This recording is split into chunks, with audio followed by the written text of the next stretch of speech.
أعوذ بالله من الشيطان الرجيم. بسم الله الرحمن الرحيم. طه ما أنزلنا عليك القرآن لتشقى إلا تذكرة لمن يخشى تنزيلا ممن خلق الأرض والسماوات العلى الرحمن على العرش استوى له ما في السماوات وما في الأرض وما بينهما وما تحت الثرى وإن تجهر بالقول فإنه يعلم السر وأخفى الله لا إله إلا هو له الأسماء الحسنى وهل أتاك حديث موسى إذ رأى نارا فقال لأهلهم كثوا إني آنست نارا لعلي آتيكم منها بقبس أو أجد على النار هدى فلما أتاها نودي يا موسى إني أنا ربك فاخلع نعليك إنك بالوادي المقدس طوى وأنا اخترتك فاستمع لما يوحى إنني أنا الله لا إله إلا أنا فاعبدني وأقم الصلاة لذكري إن الساعة آتية أكاد أخفيها لتجزى كل نفس بما تسعى فلا يصدنك عنها من لا يؤمن بها واتبع هواه فتردى وما تلك بيمينك يا موسى قال هي عصاي أتوكأ عليها وأهش بها على غنمي ولي فيها مآرب أخرى قال ألقها يا موسى فألقاها فإذا هي حية تسعى قال خذها ولا تخف سنعيدها سيرتها الأولى قال خذها ولا تخف سنعيدها سيرتها الأولى واضمم يدك إلى جناحك تخرج بيضاء من غير سوء آية أخرى لنريك من آياتنا الكبرى اذهب إلى فرعون إنه طغى قال رب اشرح لي صدري ويسر لي أمري واحلل عقدة من لساني يفقه قولي واجعل لي وزيرا من أهلي هارون أخي اشدد به أزري وأشركه في أمري كي نسبحك كثيرا ونذكرك كثيرا إنك كنت بنا بصيرا قال قد أوتيت سؤلك يا موسى ولقد مننا عليك مرة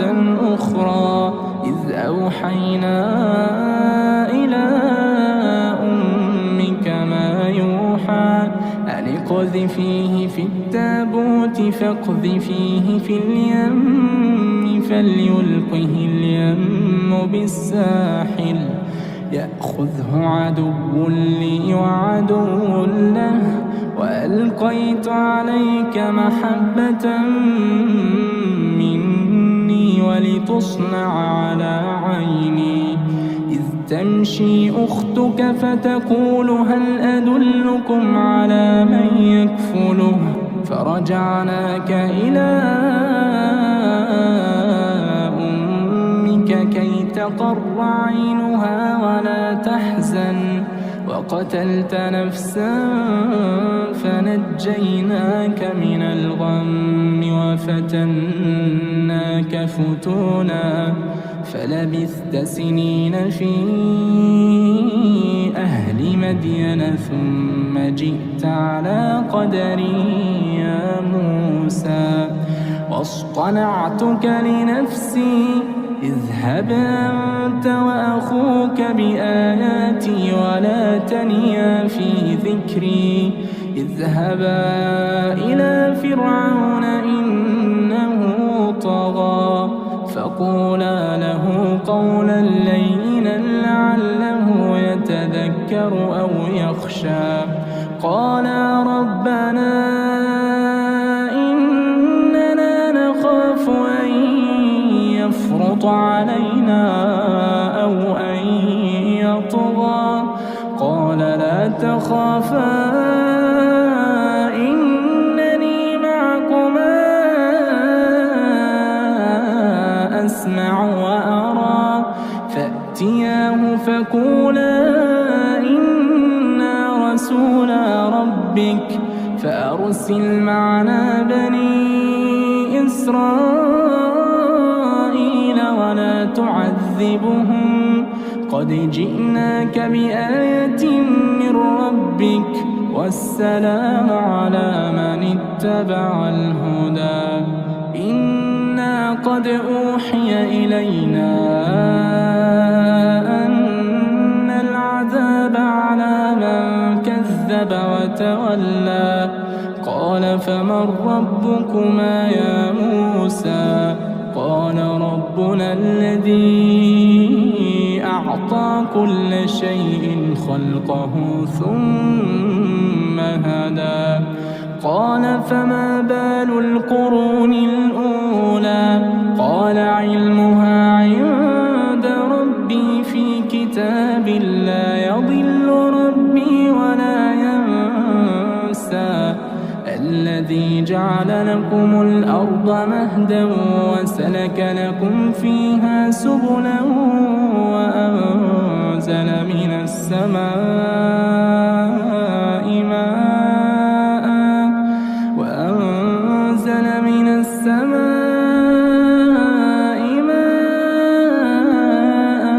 فأخرجنا به أزواجا من نبات شتى كلوا وارعوا أنعامكم إن في ذلك لآيات لأولي النهى منها خلقناكم وفيها نعيدكم ومنها نخرجكم تارة أخرى ولقد أريناه آياتنا كلها فكذب وأبى قال أجئتنا لتخرجنا من أرضنا بسحرك يا موسى فلنأتينك بسحر مثله فاجعل بيننا وبينك موعدا لا نخلفه نحن ولا أنت مكانا سوى قال موعدكم يوم الزينة وأن يحشر الناس ضحى فتولى فرعون فجمع كيده ثم أتى قال لهم موسى ويلكم لا تفتروا على الله كذبا فيسحتكم بعذاب وقد خاب من افترى فتنازعوا أمرهم بينهم وأسروا النجوى قالوا إن هذان لساحران يريدان أن يخرجاكم من أرضكم بسحرهما ويذهبا بطريقتكم المثلى فأجمعوا كيدكم ثم أتوا صفا وقد أفلح اليوم من استعلى قالوا يا موسى إما أن تلقي وإما أن نكون أول من ألقى قال بل ألقوا فإذا حبالهم وعصيهم يخيل إليه من سحرهم أنها تسعى فأوجس في نفسه خيفة موسى قلنا لا تخف إنك أنت الأعلى وألق ما في يمينك تلقف ما صنعوا إنما صنعوا كيد ساحر ولا يفلح الساحر حيث أتى فألقي السحرة سجدا قالوا آمنا برب هارون وموسى قال آمنتم له قبل أن آذن لكم إنه لكبيركم الذي علمكم السحر فلأقطعن أيديكم وأرجلكم من خلاف ولأصلبنكم في جذوع النخل ولتعلمن أينا أشد عذابا وأبقى قالوا لن نؤثرك على ما جاءنا من البينات والذي فطرنا فاقض ما أنت قاض إنما تقضي هذه الحياة الدنيا إنا آمنا بربنا ليغفر لنا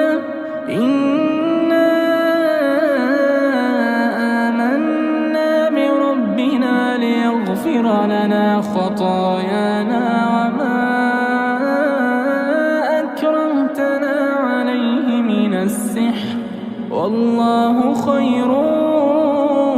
وأبقى إنه من يأت ربه مجرما فإن له جهنم لا يموت فيها ولا يحيا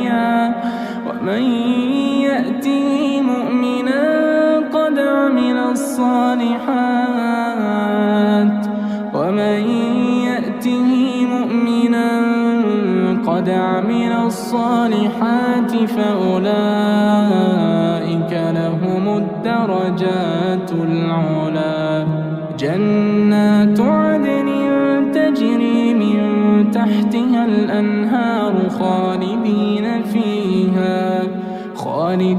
فيها وذلك جزاء من تزكى ولقد أوحينا إلى موسى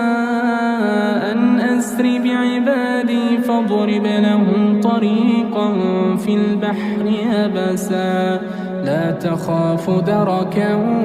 ولا تخشى فأتبعهم فرعون بجنوده فغشيهم من اليم ما غشيهم وأضل فرعون قومه وما هدى يا بني إسرائيل قد أنجيناكم من عدوكم وواعدناكم جانب الطور الأيمن ونزلنا عليكم المن والسلوى كلوا من طيبات ما رزقناكم ولا تطغوا فيه فيحل عليكم غضبي ومن يحلل عليه غضبي فقد هوى وإني لغفار لمن تاب وآمن وعمل صالحا ثم اهتدى وما أعجلك عن قومك يا موسى قال هم أولئك على أثري وعجلت إليك رب لترضى قال فإنا قد فتنا قومك من بعدك وأضلهم السامري فرجع موسى إلى قومه غضبان أسفا قال يا قوم ألم يعدكم ربكم وعدا حسنا أفطال عليكم العهد أم أردتم أن يحل عليكم غضب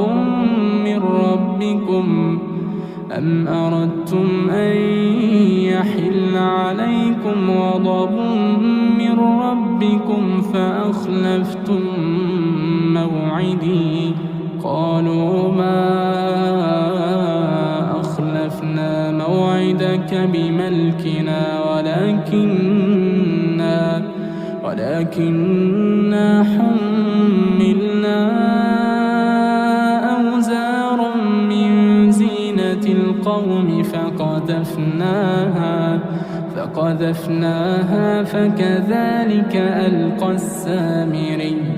فأخرج لهم عجلا جسدا له خوار فقالوا هذا إلهكم وإله موسى فنسي أفلا يرون ألا يرجع إليهم قولا ولا يملك لهم ضرا ولا نفعا ولقد قال لهم هارون من قبل يا قوم إنما فتنتم به وإن ربكم الرحمن فاتبعوني وأطيعوا أمري قالوا لن نبرح عليه عاكفين حتى يرجع إلينا موسى قال يا هارون ما منعك إذ رأيتهم ضلوا ألا تتبعني أفعصيت أمري قال يا ابن لا تأخذ بلحيتي ولا برأسي إني خشيت أن تقول فرقت بين بني إسرائيل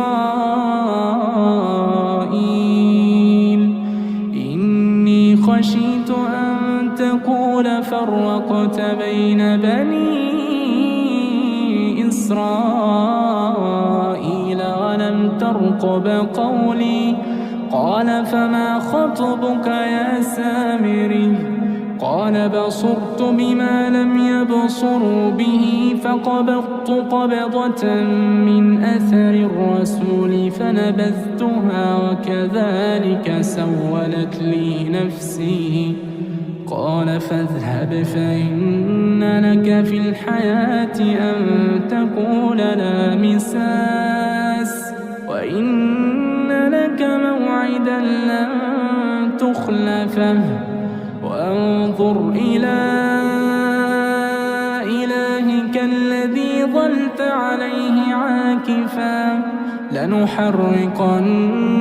ثم لننسفنه في اليم نسفا إنما إلهكم الله الذي لا إله إلا هو وسع كل شيء علما كذلك نقص عليك من أنباء ما قد سبق وقد آتيناك من لدنا ذكرا من أعرض عنه فإنه يحمل يوم القيامة وزرا خالدين فيه وساء لهم يوم القيامة حملا يوم ينفخ في الصور ونحشر المجرمين يومئذ زرقا يتخافتون بينهم إن لبثتم إلا عشرا نحن أعلم بما يقولون إذ يقول أمثلهم طريقة إن لبثتم إلا يوما ويسألونك عن الجبال فقل ينسفها ربي نسفا فيذرها قاعا صفصفا لا ترى فيها عوجا ولا أمتا يومئذ يتبعون الداعي لا عوج له وخشعت الأصوات للرحمن فلا تسمع إلا همسا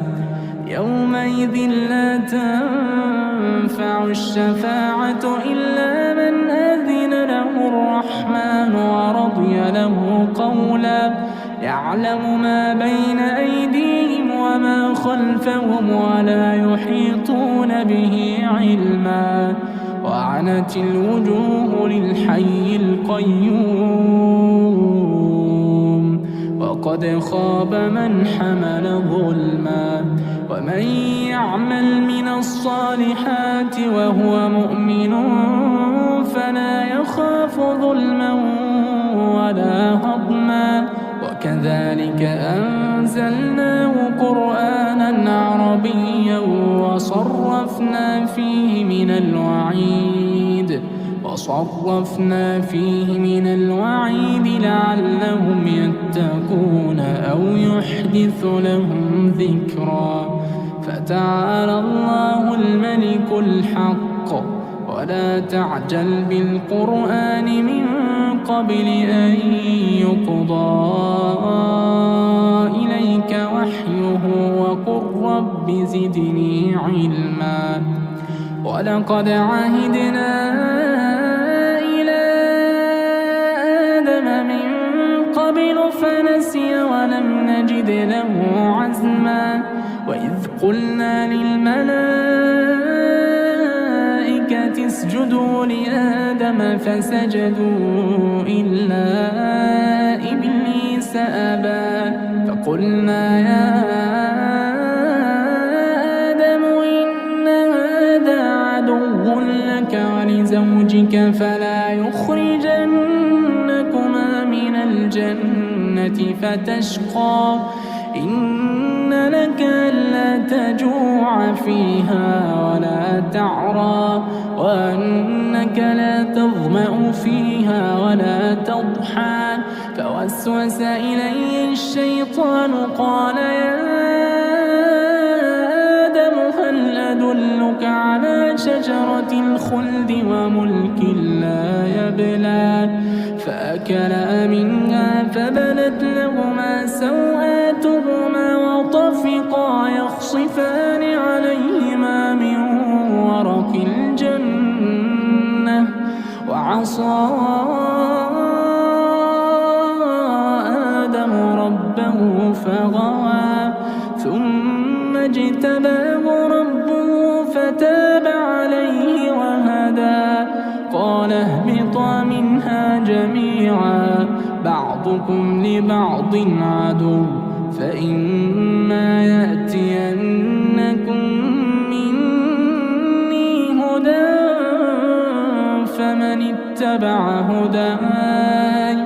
فمن اتبع هداي فلا يضل ولا يشقى ومن أعرض عن ذكري فإن له معيشة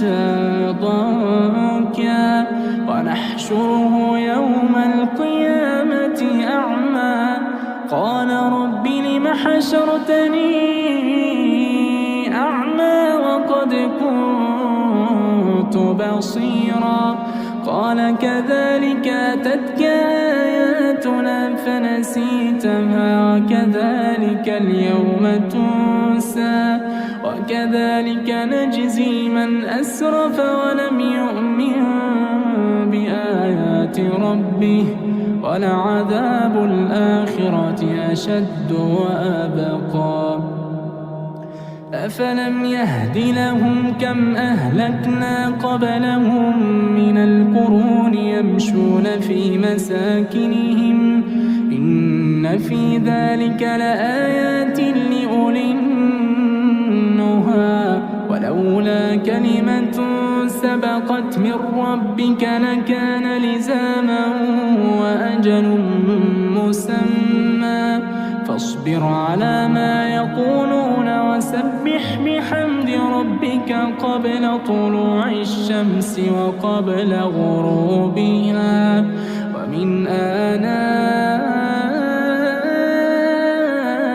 الليل فسبح وأطراف النهار لعلك ترضى ولا تمدن عينيك إلى ما متعنا به أزواجا منهم زهرة الحياة الدنيا لنفتنهم فيه ورزق ربك خير وأبقى وأمر أهلك بالصلاة واصطبر عليها لا نسألك رزقا نحن نرزقك والعاقبة للتقوى وقالوا لولا يأتينا بآية من ربه أولم تأتهم بينة ما في الصحف الأولى ولو أنا أهلكناهم بعذاب من قبله لقالوا ربنا لولا أرسلت إلينا رسولا فنتبع آياتك من قبل أن نذل ونخزى قل كل متربص فتربصوا فستعلمون من أصحاب الصراط السوي ومن